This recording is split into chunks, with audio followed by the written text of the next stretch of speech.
Ladies and gentlemen, good day and welcome to IG Petrochemicals Limited Q2 FY22 earnings conference call. This conference call may contain forward-looking statements about the company, which are based on the beliefs, opinions, and expectation of the company as on date of this call. These statements are not the guarantees of future performance and involve risks and uncertainties that are difficult to predict. As a reminder, all participant lines will be in the listen-only mode and there will be an opportunity for you to ask questions after the presentation concludes. Should you need assistance during the conference, please signal an operator by pressing star then zero on your touchtone phone. Please note that this conference is being recorded. I would now like to hand the conference over to Mr. Pramod Bhandari, Chief Financial Officer of IG Petrochemicals Limited. Thank you and over to you, sir. Thank you very much. Good afternoon, everybody. On the behalf of IG Petrochemical, I extend a warm welcome to everyone for joining us in the call today. Wish everyone a very happy Dhanteras, as well as wish to offer the Deepavali greeting in advance. On this call, we are joined by SGA, which is our Investor Relation Advisor. I hope everyone has got an opportunity to go through the financial results as well as investor presentation, which has been uploaded on the website as well as the stock exchange. We will give you a quick overview about the recent development, followed by the operational and financial performance. As you are aware that IGPL is a part of the well-known Dhanuka Group, a 3-decade-old organization. We are the India's largest producer and world's third largest producer of phthalic anhydride. Phthalic anhydride is a downstream product of orthoxylene, a basic petrochemical product. We have 4 phthalic anhydride plants, 4 malic plants and 3 benzoic acid plants in an area of around 35 acres at Taloja at a single location. In terms of performance highlight, we are delighted to say that IGPL has reported a strong performance for the quarter for the first half of the financial year. We have registered the highest ever quarterly and half-yearly performance, both in terms of the volume as well as the value, on the back of the growing demand of phthalic anhydride and its derivative products. Our team at site has done an impeccable job with respect to the operational excellence. Consumption of phthalic anhydride and its derivatives is growing rapidly over the last few years. Earlier, the consumption of phthalic anhydride was highly limited or concentrated to paint, plasticizers, CPC. This has changed over the period of last 1.5 years. Many other industries have been increased or added to the application of phthalic. We cater to more than 20 industries and serving to the more than 100 clients. Operating efficiency combined with the positive cash flow from operation put us in a very comfortable position to explore the novel chemistry in the downstream market. In order to broaden our product portfolio, company continue to explore the opportunity in downstream derivatives and other specialty products. I would like to personally highlight 3 major developments which had happened in the last 1 quarter. Key development was that we have started, earlier it was under trial production, we have started and commissioned the expansion of new derivative product which is called BEP, which is the specialized plasticizer with a capacity of around 8,400 tons at Taloja.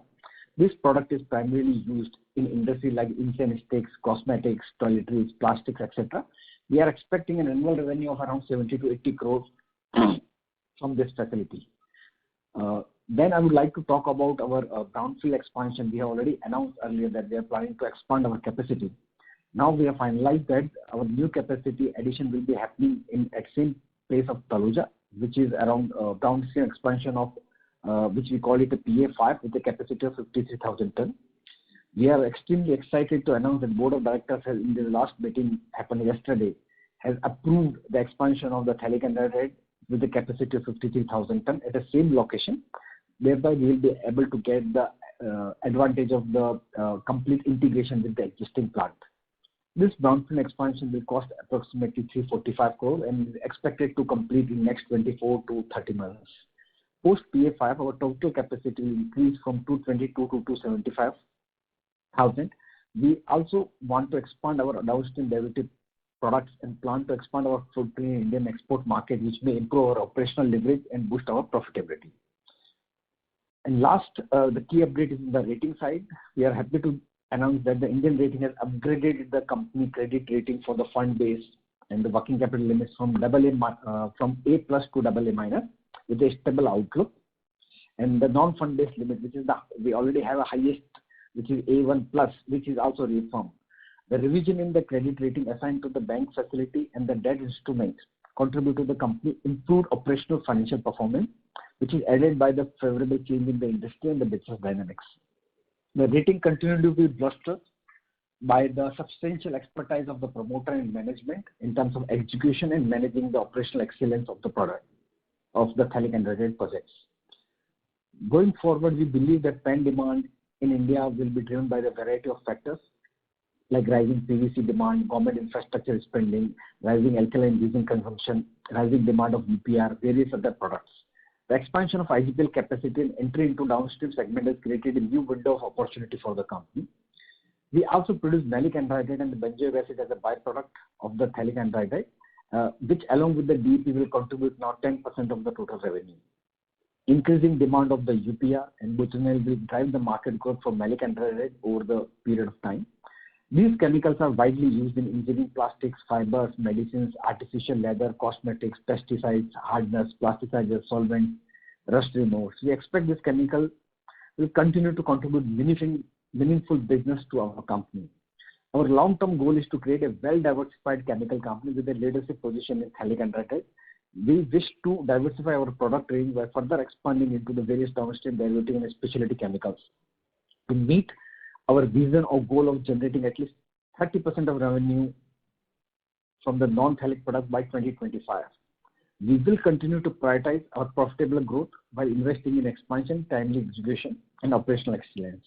We are well positioned to maintain our growth in FY22, stay on pace to meet our long-term goal of increasing our business from downstream derivatives. Let's look at the number of financial performance for the Q2 FY22. Total revenue stood at 472 crore, a growth of 95% on year-to-year basis on account of the excellent volume, which is roughly averaging at around 18,000 to 18,500 per month on expanded capacity of PFO. EBITDA stood at 100 crore, which is a growth of 134% on year-to-year basis. Operating margin stood at 21% compared to 17.5% for corresponding period of the previous year. This is mainly due to the better spreads and excellent volume post completion of PFO projects. Profit after tax at 65 crore, with a growth of 180% on year-to-year basis. When you look at the half-yearly performance for the year ended, September 22, revenue stood at 862. We are on the verge of completion. You can say around 17 to 1800 crore trajectory, a growth of 123% on year-to-year basis due to the robust demand in the domestic and export market. EBITDA for the half year was 184 crore, a growth of 212%. Operating margin of 21.4% compared to 15% last year. And profit for the 6 months stood at 117 crore compared to last year, which was the growth of 360%. So net debt on standalone basis on the September 2021 is the zero, because we have around 90 to 95 crore of the debt, and while investment in liquid cash is more than 100 crore. With this, I would like to conclude the presentation and open the floor for question answers. Thank you.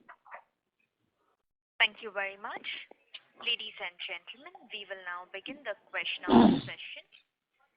Anyone who wishes to ask a question may press star and 1 on their touchtone telephone. If you wish to remove yourself from the question queue, you may press star and 2. Participants are requested to use handsets while asking a question. Ladies and gentlemen, we will wait for a moment while the question queue assembles.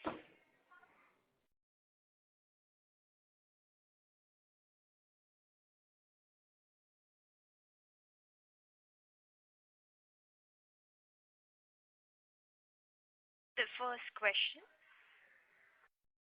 is, we take the first question from the line of Neeraj Jamodia from Anvil Research. Please go ahead. Good afternoon, sir. Good afternoon. Sir, I have 3 sets of questions. So first is on, you mentioned on your opening remarks that some of the new industries have been driving force in terms of the demand for phthalic in India. So let's say if the Indian market is of around 450 to 5 lakh tons currently, how much is this newer industries forming as a part of our total Indian market? That's the first question. And the growth outlook, if you can share. Yeah, typically, when we are talking about new industry, historically they are selling to paint, plasticizer, and all that. Now, in terms of new industry, it's like UPR, specialty chemicals, who are expanding their capacities in the downstream chemicals. There's the films. There are a lot of guys who are getting into the new type of chemistry, which right now comprises around 3 to 4% of the overall sales, but it is growing at 20 to 30%. Because all the new plants with the new chemistry coming up, somewhere they need the phthalic anhydride as one of the raw material of part of the product. So it is small in terms of the overall quantum. You can say in India 20 to 30,000 tons, but it's growing at 20 to 30%. In terms of the outlook, you are aware of that. Right now the demand is, I think, in India is around 5 lakh ton, which was 475 last year. It's like 5 lakh ton. IG along with the other player is producing roughly 230 to 240. In India, still they are reporting around 10 to 12,000 ton per month, which is roughly on annualized basis 150,000 ton. Okay. Having said that, all the downstream industries are growing. New set of customers are added. Plus, there are a lot of guys who are looking for various chemistries, which is China plus one, because government has provided a lot of incentives by way of PLI, concessional tax rate. So everybody expanding capacity not only to cater to domestic market but to export market, where the dependence of the other guys on China has reduced. They have also diversified their supply base for various chemistries to India. So that is the reason you will see continuous demand growth in the phthalic anhydride, because phthalic anhydride is only product which is not catering to one or two industries. It is catering to more than 20 industries. So demand in any industry growth, it will ultimately add to the growth of phthalic anhydride demand. Got it. My second question is on our brownfield expansion. So when we had done last brownfield expansion, we were quite successful enough in terms of reducing our operating cost by almost 20-30%. I think you mentioned in one of your calls. Yeah. So with this expansion too, how do you see our operating cost moving down? Sorry. So if you can share your. So you need to look at two parts. First, if you are developing this project on the brownfield versus greenfield, it will save around 150 crore. Typically, if you need to put it in greenfield, it will cost roughly 500 crore. In a brownfield, it will cost you around 340 to 250 crore.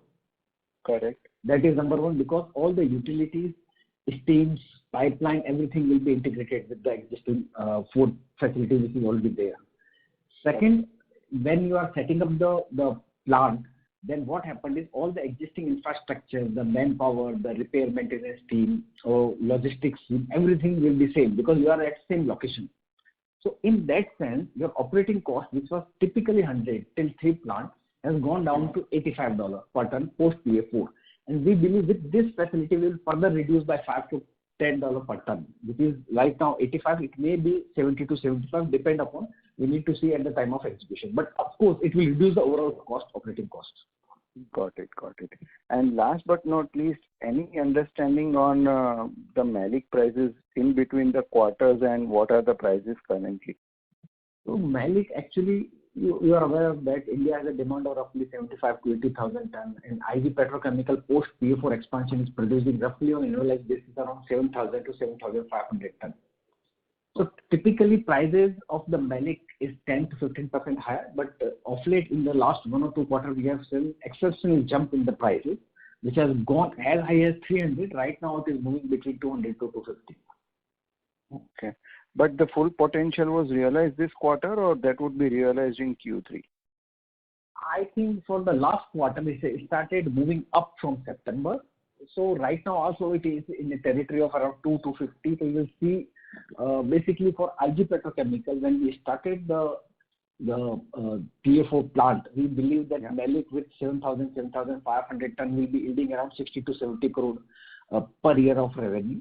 But with the increased prices, we expect the revenue should be around 100 crore plus minus 5% from malic and oil. Got it. Thanks a lot for answering the questions in detail, and festival wishes to the entire team. Thank you. Thank you. A reminder to the participants, if you wish to ask a question, please press star then 1 on your touchtone telephone.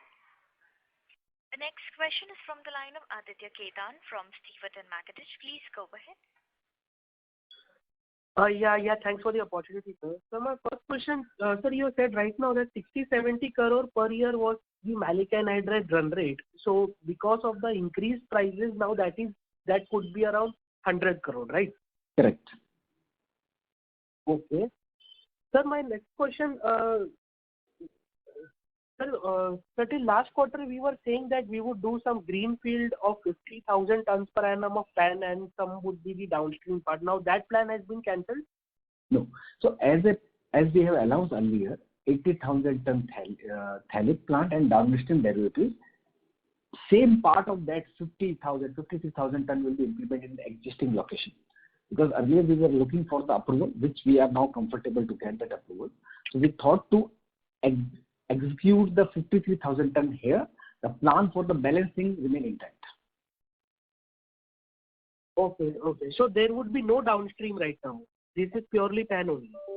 Right now, what we will be executing at existing location is phthalic, malic, benzoic acid in the same stream which we have added in PA4. Okay.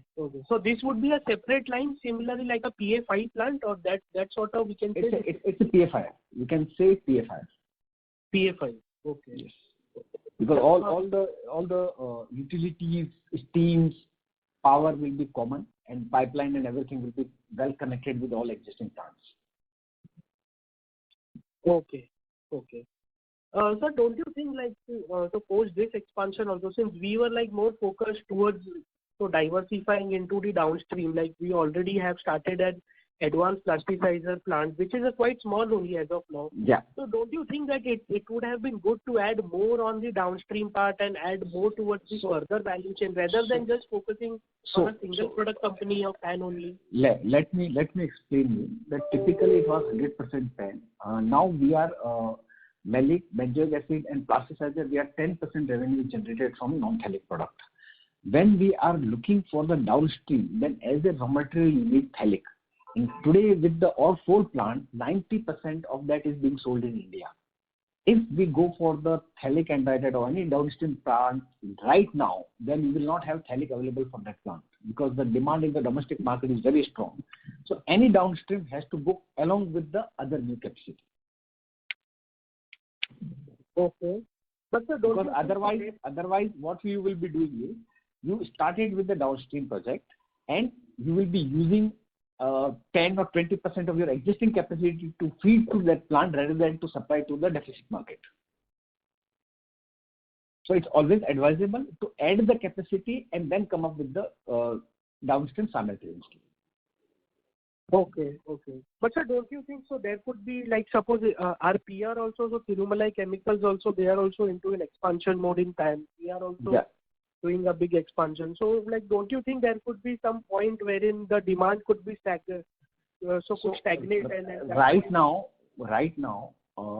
India is deficit by 150 because generally deficit by 120, but 20 to 30,000 ton we export.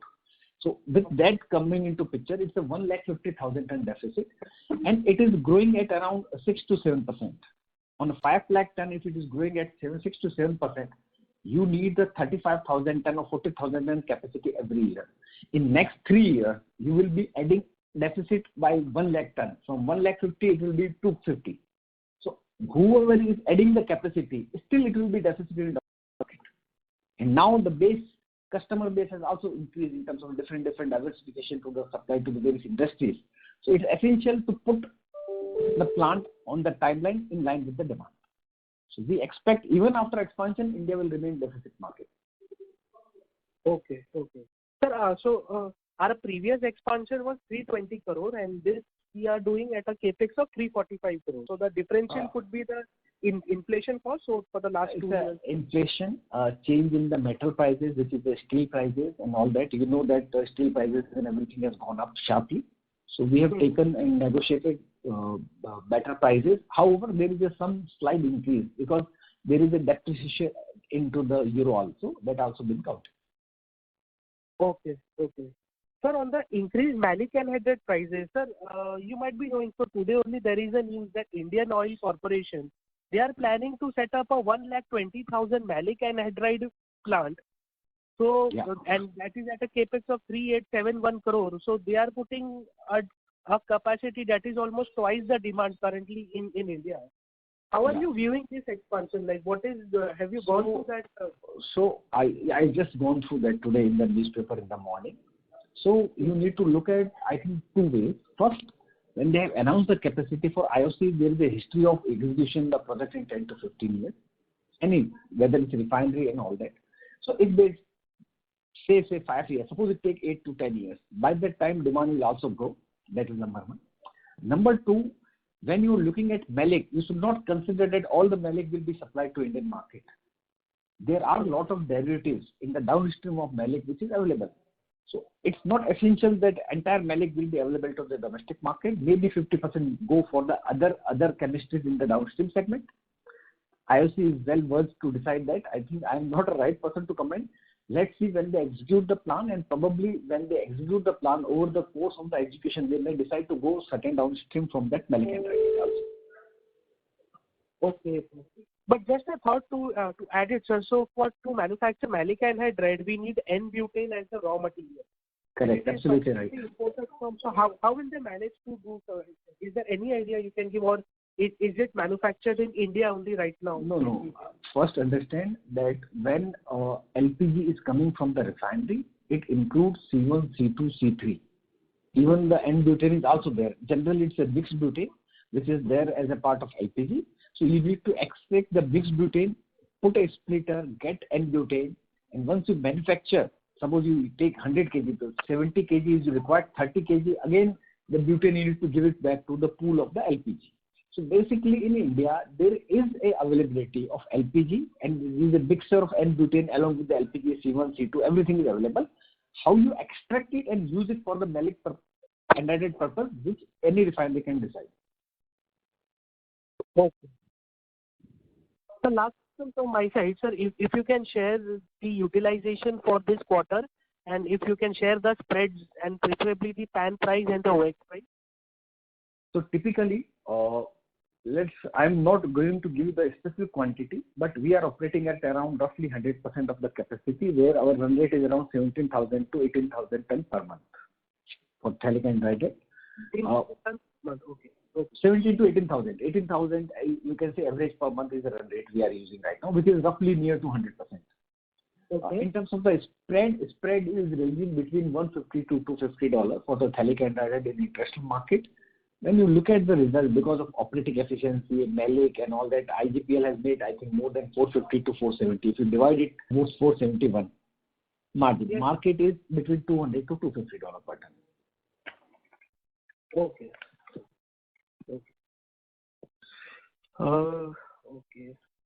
Okay, sir. Yes, sir. Got it. Thank you, sir, for all the questions. Thank you.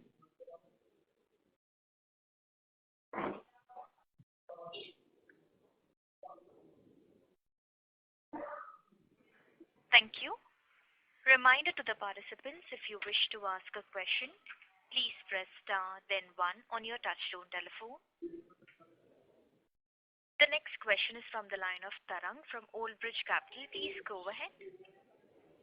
Hello, sir. Good afternoon. Good afternoon. Just wanted to get some sense on the market dynamics of malic anhydride and benzoic acid. I mean, how big is the market, and who are the prominent players? Is it you and Thirumalai, or there are other players as well? So in India, the demand is typically 75,000 to 80,000 ton, and we produce roughly 7 to 7,500 ton on annualized basis. Balance 90% is imported by India. So Thirumalai also, I believe, supplies from their Malaysian plant, but demand is way ahead than the supply. So India is always deficit, and most of the demand is supplied through the import markets. Okay. Malic has a lot of other uses, which I have given in my earlier presentation. It has a multiple uses, like phthalic supplied to 20 industry. Malic also goes into more than 20 downstream products. For the purpose of what IGPL is supplying, IGPL is producing the malic from the waste of the phthalic anhydride. So it has 99% purity, which can't be used for the food ingredients. So if you need to use the food and malic anhydride for food ingredients, you need to produce it through a cleaner way, you can say, which is the N-butane route. So right now, market is growing at 5 to 7%. and there are a lot of downstream opportunities available, but nobody has tried to actually produce the malic anhydride in India because of the non-availability of the N-butane gases directly with any other player except the refinery. Now, somebody has decided to put that plant, but I think it's good for India. So market is going well. And what was your second question? Benzoic. Benzoic acid is very small quantity, around 1,000 tons we are producing. And we are generally supplying benzoic acid to the same players to whom we are selling it to the phthalic anhydrides. Sure. Okay, so typically, I mean, this brownfield would then entail malic acid and a malic anhydride and a benzoic acid. Correct. Sure. That's it from me. Thank you. Thank you. Thank you. The next question is from the line of Chirag Vakaria from Budrani Finance. Please go ahead. Hello.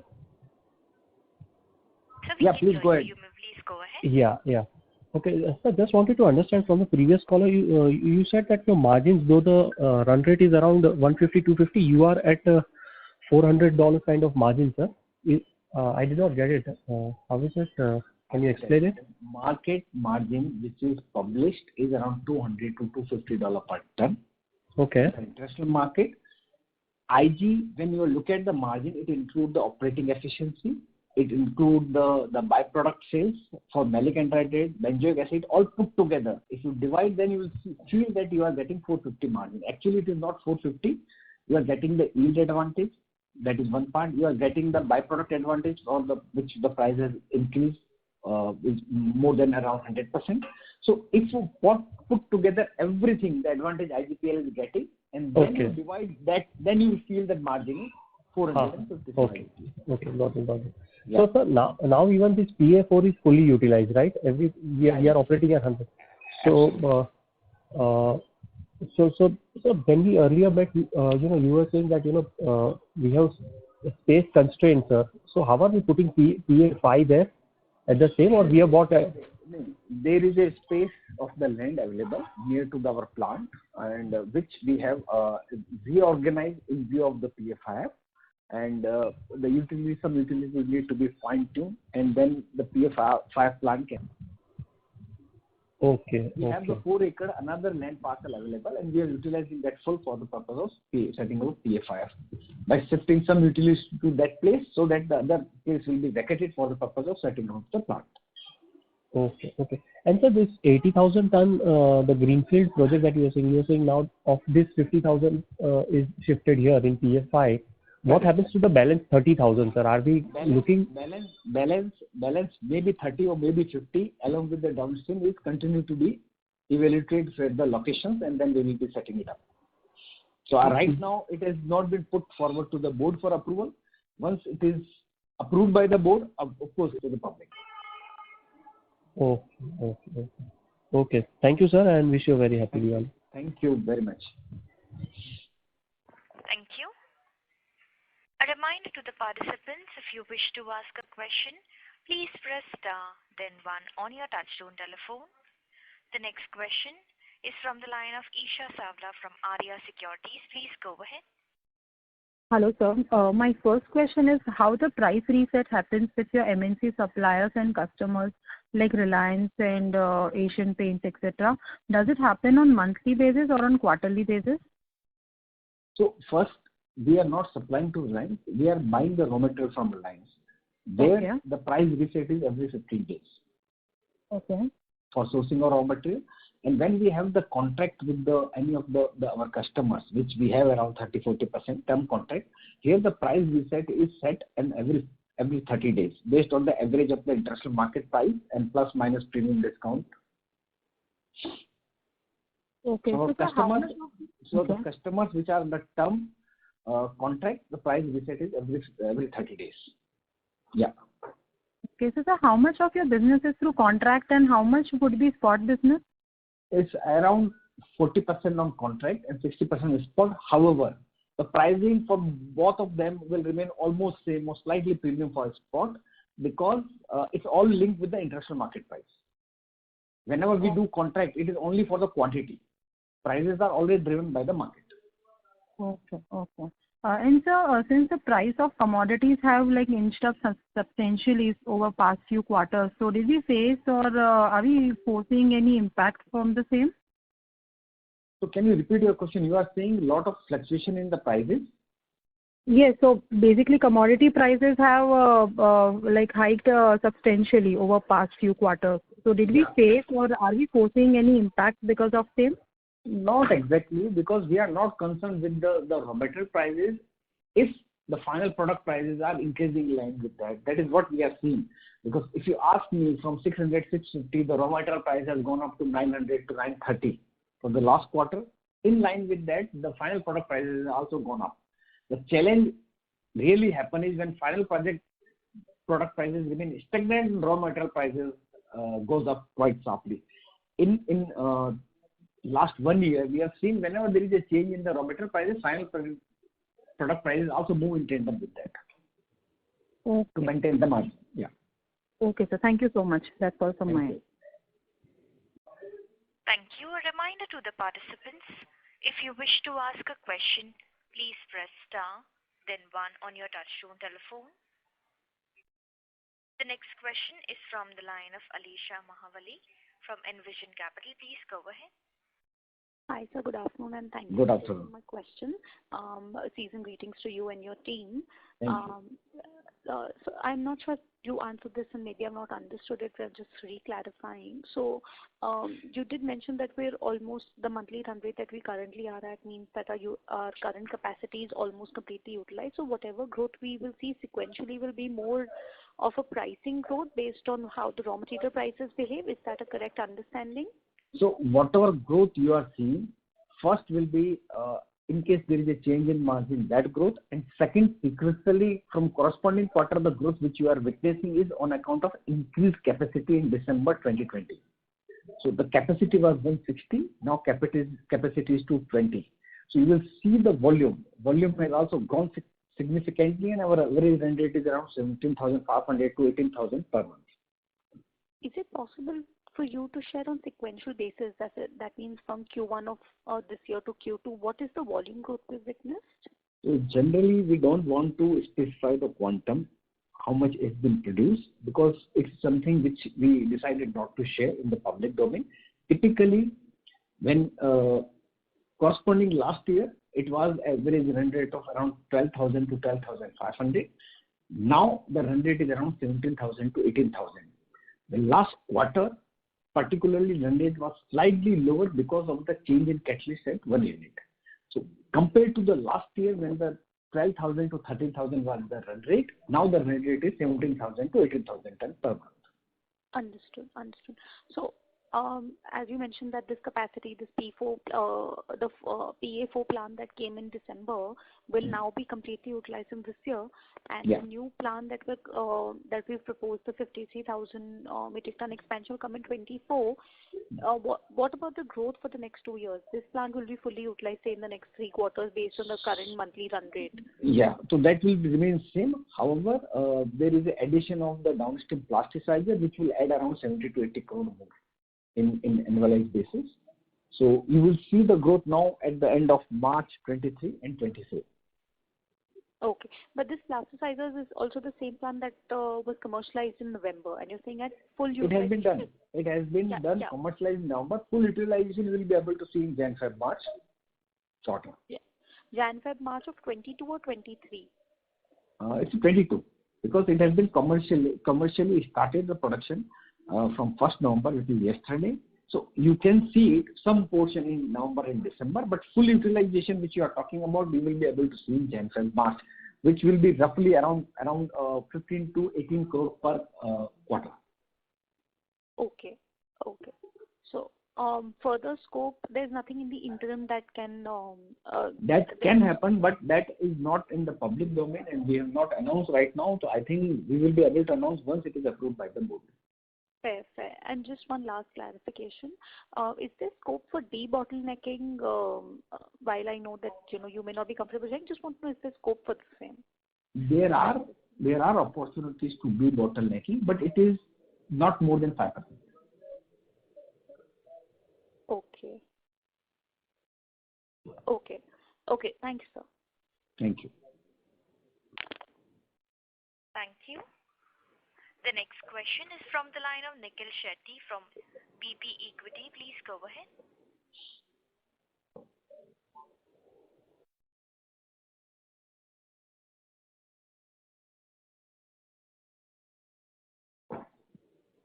Mr. Shetty, you may please go ahead with your question. As there's no response from the... Hello. Yes, sir, we can hear you now. Please go ahead. Yeah. Thanks for the opportunity. Can you give us a sense why there is a decline in gross margin despite of higher contribution from maleic anhydride? Overall, in the market, the margin was down from around $300 to 200 and 250. Number one. Number two, when you are exporting, of course, we are exporting around 15 to 17%. Then sometime the logistic cost probably in last quarter was very high. That was the second reason. The third reason was the usage of the fuel oil. We need to use the fuel oil during the rainy season, which was the last quarter. And the fuel oil prices have gone up quite significantly in last 2 quarters. It's linked with the crude. These are the three reasons where you will see a dip in the margin, although it was very small dip, but because of the other factors, which I have indicated, the export, the logistic cost, the best advantage for IGPL, the margin has gone down.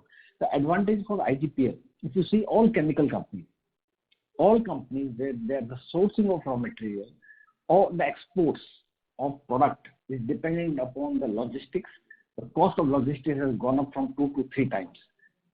Having said that, IGPL is sourcing around 80 to 90% of product in domestic market and export is hardly 10 to 15%.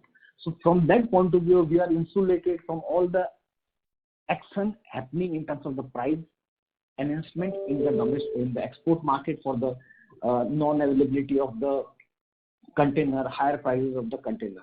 So that was the one reason. And second, if you look at not on margin side, if you look at the overall side, because of the higher volume, we are able to garner the better EBITDA and the PAT margin.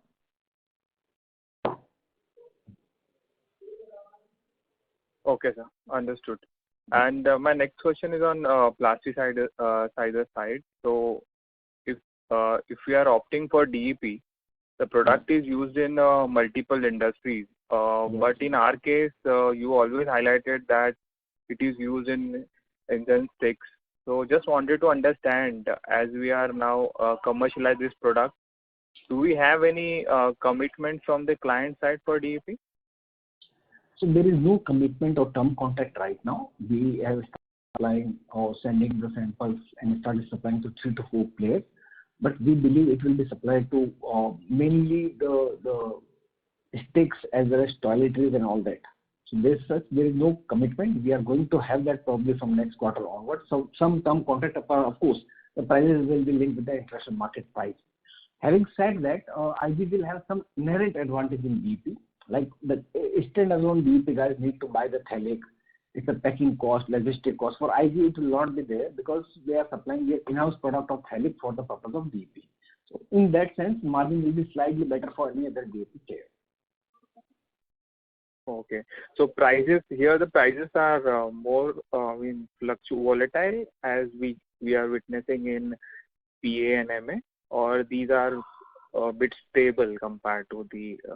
I think it is specialized more or less. You are making around 15% of the gross margin over and above the phthalic margin in DEP, because you have require another raw material called alcohol, 2EH. That combination with phthalic will go into the DEP and then finally it is being sold. It is slightly specialized, so there is no as such fluctuation or extreme volatility in the prices. Okay, sir. Thank you. That's it from my side. Thank you. Thank you. The next question is from the line of Anish Chapalia from Banyan Capital. Please go ahead. Yeah, hi, good afternoon and thank you for the opportunity. Congratulations for a good performance. I just wanted to ask you, sir, on this one aspect in terms of the spreads. So it would be really great to know your thoughts about the sustainability of the spreads from a long-term perspective, say 3 years or so. So do you think that the kind of spreads that we are making right now is sustainable over the long term? And what could, be the range at which you could be thinking about the same? So typically in market, if you look at the last 20 years, spread move between $100 to $400. That is what is happening in last 20 years. If you look at the average of last 10 years, it's around $200. So we are comfortable if the spread is remain around 200, 250 for next year, average of 5 years. I'm not commenting on particular quarter.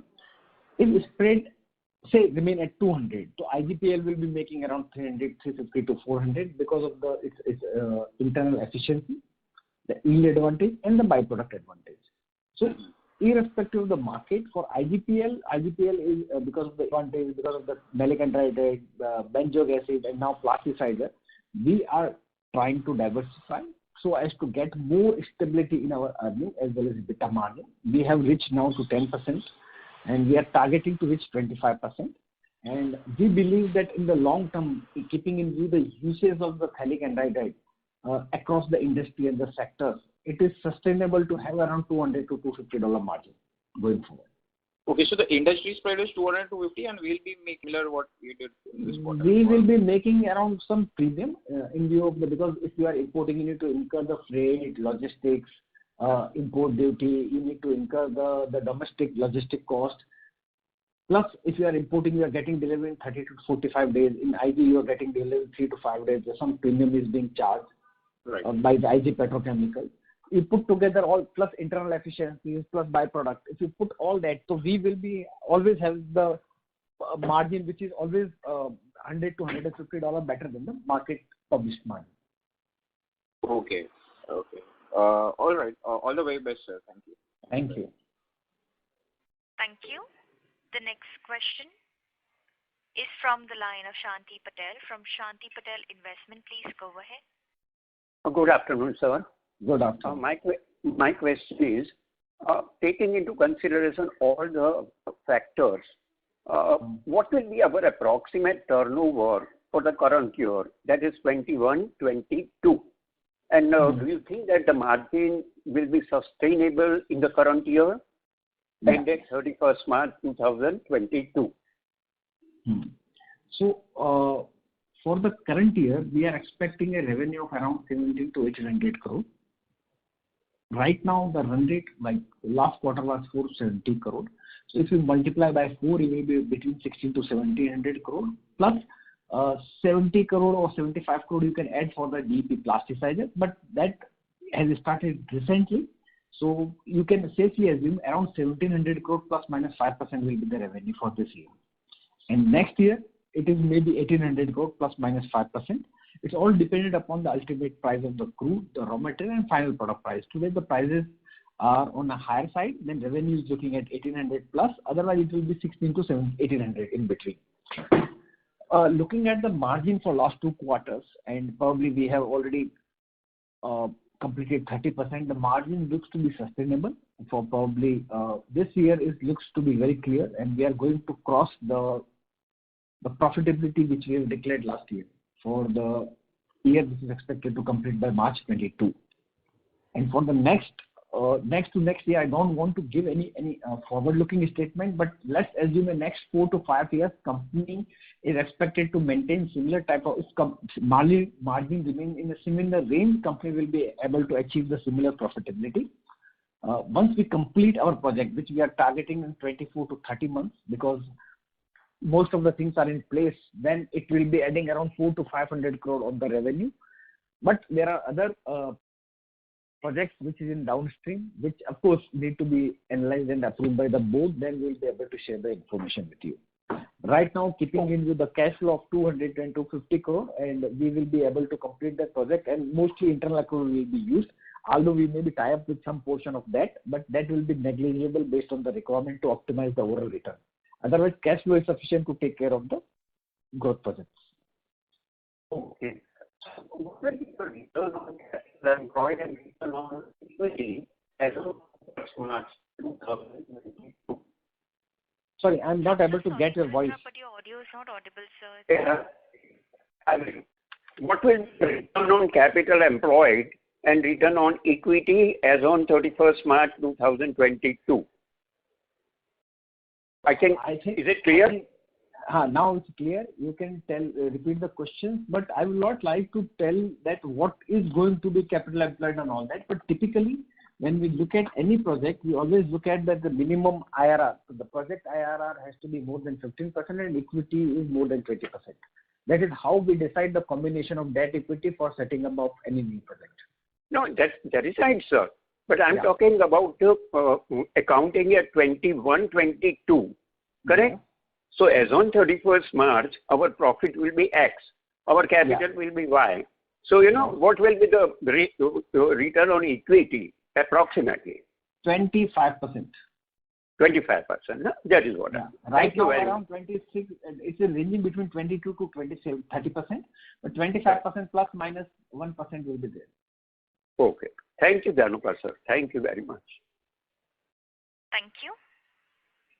The next question is from the line of Rajiv Venkatesh, individual investor. Please go ahead. Hello, sir. Good afternoon and happy Deepavali. Happy Deepavali. Good afternoon.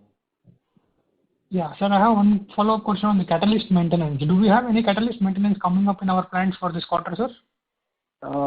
We need to change the catalyst generally for the 4 plant every year 1 plant. And now we already have 4 plants. So generally every 3 years we change in catalyst. We change the catalyst for the this year in the April, May, June. So this year we are not planning to change the catalyst. It's already completed. Okay, meaning we'll be running at full capacity utilization for this quarter, Q3. Q3 will be more or less same. You can say 95% to 90 to 92% to 95%. In a year, we assume 350 days of the working, which is the 100%, and we will be 100% in that sense. Okay, sir. So my second question is, owing to a large demand, what you alluded to, are we seeing our capacity is getting booked in the form of contract? Because you said like 40% is on contract and 60% we are selling our products on spot. So are we getting more inquiries for the capacities to be booked on contract? Can you repeat your question? I've not understood that. Okay, you said we have large demand for all our products, and 40% of our products are on contract and 60% we are selling it on spot. Are we getting any inquiries for our capacities to be booked priorly? I will tell you how it works in industry. That I am saying term contract means we have understanding with the companies, paint and other companies for annual basis. That is what is the offtake from them. And based on that, in every month they tell us in advance that this much quantity I need in this month. And they are, of course, some paint companies say I need 36,000 in a year, typically 3,000 in a month. Sometimes they call for 3,500, sometimes 2,500. On annualized basis, they meet up their target. So that is how the term contract is decided. The price will be linked with the industry market price. For the guys who are not booking, they generally book in spot. They generally book for the next year in the last month. Like for November, we are 80% booked for the next month. In October end, we were 70 to 80% booked for the November. That means every previous month we are booked for the next month. Okay, sir. Thanks a lot. And do we have any plan to approach the government to impose anti-dumping duty on any of our products, sir? I think anti-dumping duty is already imposed by the government for 5 years on the 4 countries, which is ranging from $40 to around $160. But it hardly makes, because India is importing very less from these countries. And generally, otherwise, India has the import duty. Anti-dumping duty is relevant when the person is using and not selling and selling the product in domestic market. If somebody is importing and selling the product in in export market, then there is no duty on that particular person or the entity. Okay, thank you. Thanks a lot, and all the best for the next quarter, sir. Thank you. Thank you. The next question is from the line of Aditya Khetan from Stewart & Mackertich. Please go ahead. Yeah, thank you, sir, for the follow-up. Sir, on the gross margins, on sequential basis, the contraction is quite steep, around 450 basis points. So if you can highlight a bit more, what is the reason for this steep fall in the gross margins? Is it because of the higher OX prices? No, overall in international market price for the Q1 margin was around 300. Now it is between 200 to 50. So there was a decline in the margin.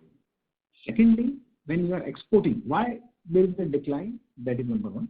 Second, when you are exporting, typically you export sometime with CIF, sometime with X your factory. Whatever you have contracted, when you start delivering, then logistic costs come to you in certain cases when you are exporting, depend upon what type of contract you have done. So logistic cost, you never thought you suppose have planned some X cost, while actually it become 2 or 2.5X. So that directly come to you. That has also impacted the overall margin. So typically, in compared to the Q1, in Q2 you have 17% export. In Q1 export was around less than 7 or 8%. So higher the export plus logistic cost has increased. And number second, your volume has increased. So slightly in international market, margin has gone down. So overall, the margin has corrected it some bit, but because your volume has gone up, the byproduct prices has gone up, and your efficiency which you are getting now because of the higher product price, your efficiency is being contributed higher because of the selling prices on higher side. So all that has helped the company to increase the EBITDA and the profitability. When you look at only margin, your observation is absolutely right. It's a 3 to 4% decline in the margin. But these are the three reasons which has contributed to this. Okay. Sir, on quarter basis, there has been also decline in employee cost, other expenses, finance cost. Yeah. I mean, sir, finance costs our run rate month on a quarterly basis was around 4 to 4.5 crore. Yes. Now it is around 1.5 crore. So can we take this? I will tell you that. There are 2 points to that. First, 2 crore which you are looking is actually 3 crore because 1 crore is the foreign exchange impact. There is a appreciation in the euro loan. So compared to quarter, 4.5 to 3 crore. Now question is why 3? Because company has prepaid a total debt payment was 63 crore. Out of that 42 crore was the prepayment of debt. So that has reduced the cost of the interest. Okay. And sir, the decline in employee and the other expenses? So last quarter, employees' bonuses and performance-linked incentive was paid, which is on annual performance basis, which was done for the FY21, so FY19-20, and it was paid in the first quarter. So that is the reason. It was slightly on higher side. If you look at the energy cost, compared to the corresponding previous quarter, energy cost was high. Last quarter I am not comparing because there was a shutdown, but because of the monsoon season, this quarter and increase in the FO price, the energy cost was high. Okay. Also, sir, so decline in other expenses in this quarter is primarily because of, so there is no one-off which we had taken. So in last quarter there was a maintenance kind of shutdown. Yes. So that could also have led to decline in other expenses. Correct. Absolutely right. Okay, sir. Got it, sir. Thank you, sir. Thank you. Thank you. Ladies and gentlemen, that was the last question for today. I would now like to hand the conference back to the management for closing comments. Dear friends, we are serving to all the paints, plasticizer, MNC. For some, we have been business partner for more than 2 decades. India is a net importer. Around 30% of the overall product, around 150,000 tons, is imported by India. Calcium anhydride is being consumed in more than 20 industries. Per capita consumption of various goods and services, which we find the application in Thailand is typically low in our market. With rising income, continuous government is spending on the infrastructure. We foresee a good demand for the phthalic anhydride derivatives, which will continue to grow at a healthy rate for years to come. With this, I would like to conclude this call. If you have any query, you can get in touch with SG, our investor relations partner, or send a mail to me. Thank you everyone for joining us today in this earning. I wish you a very happy Deepavali and festival greetings. Thank you very much. Take care. Thank you. On behalf of IG Petrochemicals Limited, this concludes this conference. Thank you all for joining. You may now disconnect your lines.